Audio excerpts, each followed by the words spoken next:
আসসালামু আলাইকুম। সংবাদে আপনাদের সবাইকে স্বাগত জানাচ্ছি। আমি ফিরোজ তোহা। শুরুতেই আরবে কেবলস সংবাদ শিরোনাম।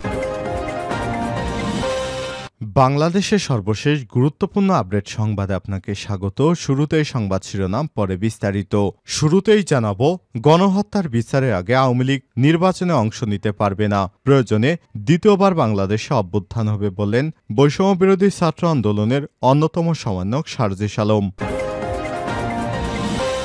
এরপর জানাবো, সেন্ট মার্টিন ভ্রমণে নিষেধাজ্ঞা প্রত্যাহারের দাবিতে কাফনের কাপড় পরে সড়ক অবরোধ। সরকার ঘোষিত সেন্ট মার্টিন দ্বীপ ভ্রমণে নিষেধাজ্ঞা এবং রাত্রিযাপন সীমিতকরণের সিদ্ধান্ত প্রত্যাহারের দাবিতে কক্সবাজার শহরের পর্যটন জোন কলাতলিতে কাফনের কাপড় পরে সড়ক অবরোধ করেছে স্থানীয়রা। এতে কলাতলির প্রধান সড়ক ও মেরিন ড্রাইভ সড়কে সব ধরনের যান চলাচল বন্ধ হয়ে যায়।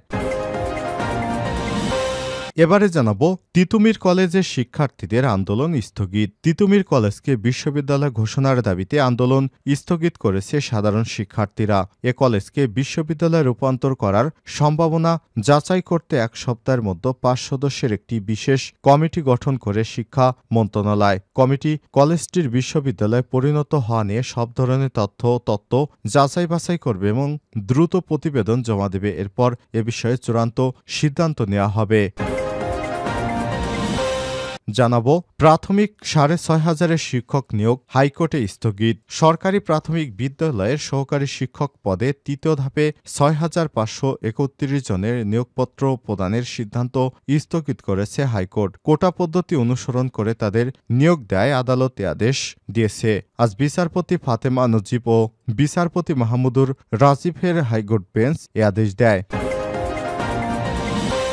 এবারে জানাবো, দুর্বল ব্যাংকগুলোর জন্য বিশেষ পরিকল্পনা নিয়ে এগুচ্ছে কেন্দ্রীয় ব্যাংক, বললেন গভর্নর। এখন চাহিদা অনুযায়ী অর্থ উত্তোলন করতে পারছে না অন্তত 10টি বেসরকারি ব্যাংকের গ্রাহকেরা। সমস্যা কাটিয়ে উঠতে বড় অঙ্কের সহায়তা চান নির্বাহীরা। তবে দীর্ঘমেয়াদে সহায়তার বিপক্ষে বিশ্লেষকরা। তার পরিস্থিতি উত্তরণের নতুন পথে হাঁটার ইঙ্গিত দিয়েছে গভর্নর।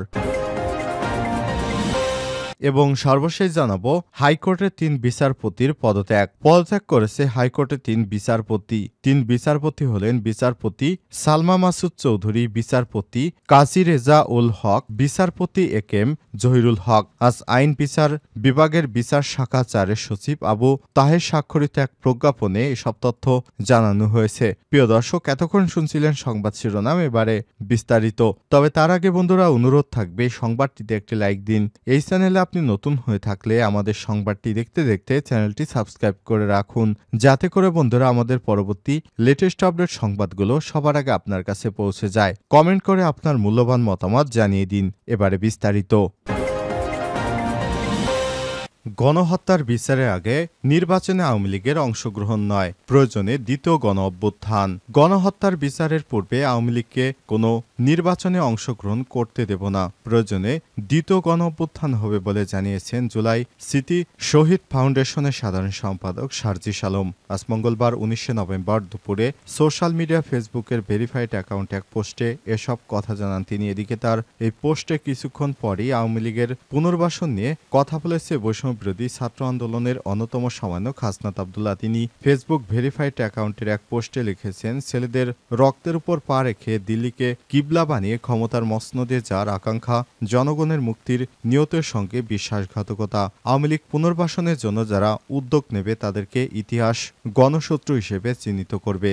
এ সময় তারা আরও লিখেছেন, জুলাই গণ অভ্যুত্থানে স্পিরিটকে যারা ধারণ করে, যারা গণ অভ্যুত্থানে গণমানুষের আশা আকাঙ্ক্ষার প্রতিফলন ঘটাতে চায়, তারা 24 পরবর্তী বাংলাদেশে আওয়ামী লীগের বিচার নিশ্চিত করার দাবি ছাড়া আওয়ামী লীগ নিয়ে রাজনৈতিক অঙ্গনে আর কোনো দ্বিতীয় বক্তব্য দিতে পারে না।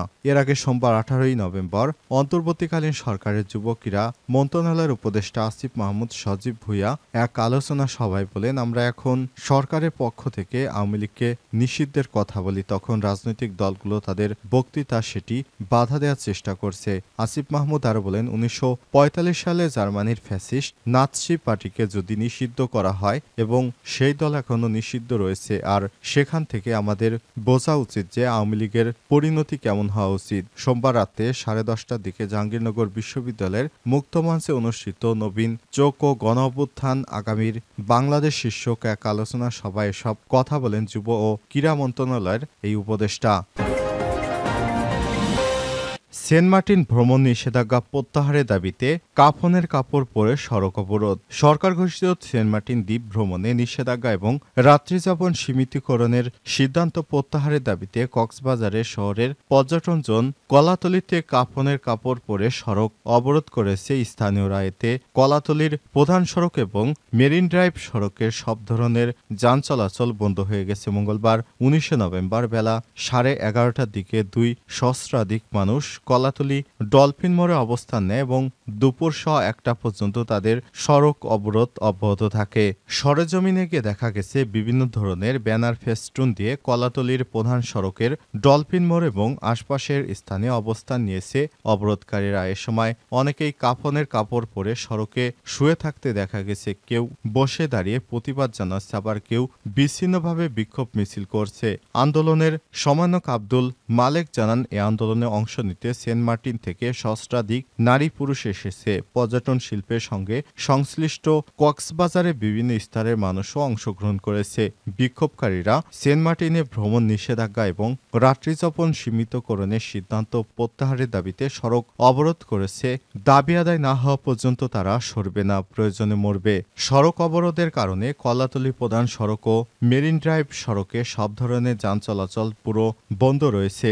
সেনাবাহিনীর এক দল ও পুলিশের একটি দল ঘটনাস্থলে গিয়ে অবরোধকারীদের বোঝানোর চেষ্টা করে এই সড়ক অবরোধ তুলে নিতে আহ্বান জানায়, কিন্তু আন্দোলনকারীরা তাদের আহ্বানে সাড়া দেয়নি। সেন্ট মার্টিন দ্বীপ পরিবেশ ও পর্যটন রক্ষা উন্নয়ন জোটের চেয়ারম্যান শিবলুল আজম কোরেশি বলেন, ছাত্রছাত্রী, দিনমজুর, কুলি, শ্রমিক, মৎস্যজীবী, চাকরিজীবী, তরুণ উদ্যোক্তা, পর্যটন ব্যবসায়ী, ট্রান্সপোর্ট এজেন্সি ব্যবসায়ী, হোটেল ও রিসোর্ট মালিক সহ সব শ্রেণী পেশার মানুষের প্রবল আপত্তি অগ্রাহ্য করে সরকার সেন্ট মার্টিন দ্বীপ ভ্রমণে নিষেধাজ্ঞা এবং রাত্রিযাপন পর্যটন যাতায়াত সীমিত করার আত্মঘাতী সিদ্ধান্ত নিয়েছে, যার ফলে ইতিমধ্যেই হাজার হাজার মানুষ বেকার হয়ে পড়েছে। স্থানীয় বাসিন্দারা জীবন ও জীবিকা নিয়ে উদ্বিগ্ন হয়ে পড়েছে, ফলে আর্থিক বিপর্যয় দেখা দিয়েছে।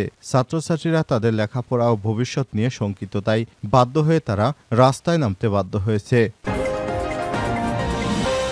তিতুমির কলেজ শিক্ষার্থীদের আন্দোলন স্থগিত। তিতুমির কলেজকে বিশ্ববিদ্যালয় ঘোষণা দাবিতে আন্দোলন স্থগিত করেছে শিক্ষার্থীরা। এই কলেজকে বিশ্ববিদ্যালয়ে রূপান্তর করার সম্ভাবনা যাচাই করতে 1 সপ্তাহের মধ্যে 5 সদস্যের একটি বিশেষ কমিটি গঠন করবে শিক্ষা মন্ত্রণালয়। কমিটি কলেজটির বিশ্ববিদ্যালয়ে পরিণত হওয়া নিয়ে সব ধরনের তথ্য ও তত্ত্ব যাচাই বাছাই করবে এবং দ্রুত প্রতিবেদন জমা দেবে। এরপর চূড়ান্ত সিদ্ধান্ত গ্রহণ করা হবে। মঙ্গলবার 19 নভেম্বর শিক্ষা মন্ত্রণালয়ের বিশেষ সহকারী ডক্টর আমিনুল ইসলাম জানান, তিতুমির কলেজকে বিশ্ববিদ্যালয়ে পরিণত করার বিষয়টি অত্যন্ত গুরুত্ব সহকারে বিবেচিত হচ্ছে। আমরা চাই যে কমিটি যথাযথভাবে গবেষণা ও পর্যালোচনা করে দ্রুত প্রতিবেদন জমা দিক, যাতে দ্রুত সিদ্ধান্ত নেওয়া সম্ভব হয়। আগামী 1 সপ্তাহের মধ্যে কমিটি তাদের পর্যবেক্ষণ শেষ করবে এবং একটি বিস্তারিত প্রতিবেদন পেশ করবে বলেও জানান তিনি। শিক্ষার্থীদের দাবির মতে ঢাকা উত্তরাঞ্চলের কোনো বিশ্ববিদ্যালয় না থাকায় এ অঞ্চলের শিক্ষার্থীদের জন্য উচ্চশিক্ষা গ্রহণের সুনির্দিষ্ট সুযোগের অভাব রয়েছে। তিতুমির কলেজকে বিশ্ববিদ্যালয়ে পরিণত করলে এই অভাব পূরণ হতে পারে এবং দেশের উত্তরাঞ্চলের শিক্ষার্থীদের উচ্চশিক্ষার সুযোগ সুবিধা বৃদ্ধি পাবে। প্রাথমিকের 6,500 শিক্ষক নিয়োগ হাইকোর্টে স্থগিত। সরকারি প্রাথমিক বিদ্যালয় সহকারী শিক্ষক পদে তৃতীয় ধাপে 6,531 জনের নিয়োগপত্র প্রদানের সিদ্ধান্ত স্থগিত করেছে হাইকোর্ট। কোটা পদ্ধতি অনুসরণ করে তাদের নিয়োগ দেওয়ার আদালতে আদেশ দিয়েছে। মঙ্গলবার 19 নভেম্বর বিচারপতি ফাতেমা নজিব ও বিচারপতি মাহমুদুর রাজীব হাইকোর্ট বেঞ্চ আদেশ দেন। আদালতে রিটের পক্ষে শুনানি করেন ব্যারিস্টার ফয়েজউদ্দিন আহমেদ ও অ্যাডভোকেট কামরুজ্জামান ভূঁইয়া। রাষ্ট্রপক্ষ কক্ষে ছিলেন ডেপুটি অ্যাটর্নি জেনারেল নূর মোহাম্মদ আজমি। গত ৩১ অক্টোবর সরকারের প্রাথমিক বিদ্যালয় সহকারী শিক্ষক পদে তৃতীয় ধাপে ঢাকা ও চট্টগ্রাম বিভাগে ৩ পার্বত্য জেলা ছাড়া চূড়ান্ত ফল প্রকাশ করা হয়। এতে উত্তীর্ণ হয় ৬,৫৩১ জন। প্রাথমিক শিক্ষা অধিদপ্তরের ওয়েবসাইটে এই ফল প্রকাশ করা হয়। গত ২৮শে মে সরকারি প্রাথমিক বিদ্যালয় সহকারী শিক্ষক পদে ঢাকা চট্টগ্রাম বিভাগের জেলাগুলো ৩ পার্বত্য জেলা ছাড়া মৌখিক পরীক্ষা সহ নিয়োগপত্র ৬ মাসের জন্য স্থগিত করেছিল হাইকোর্ট। এরপর মৌখিক পরীক্ষা গ্রহণ সংক্রান্ত হাইকোর্ট যে স্থগিতাদেশ দিয়েছিল, আপিল বিভাগ তা খারিজ করে দেয়। এর পরিপ্রেক্ষিতে মৌখিক পরীক্ষা নেয় প্রাথমিক শিক্ষা অধিদপ্তর। তবে এই নিয়োগের জন্য লিখিত পরীক্ষার প্রশ্নপত্র ফাঁস নিয়ে গণমাধ্যমে আসা অভিযোগ অনুসন্ধান করতে নির্দেশ দিয়েছিল আদালত। এর পরিপ্রেক্ষিতে এই নিয়োগ প্রক্রিয়া স্থগিত করেছে হাইকোর্ট।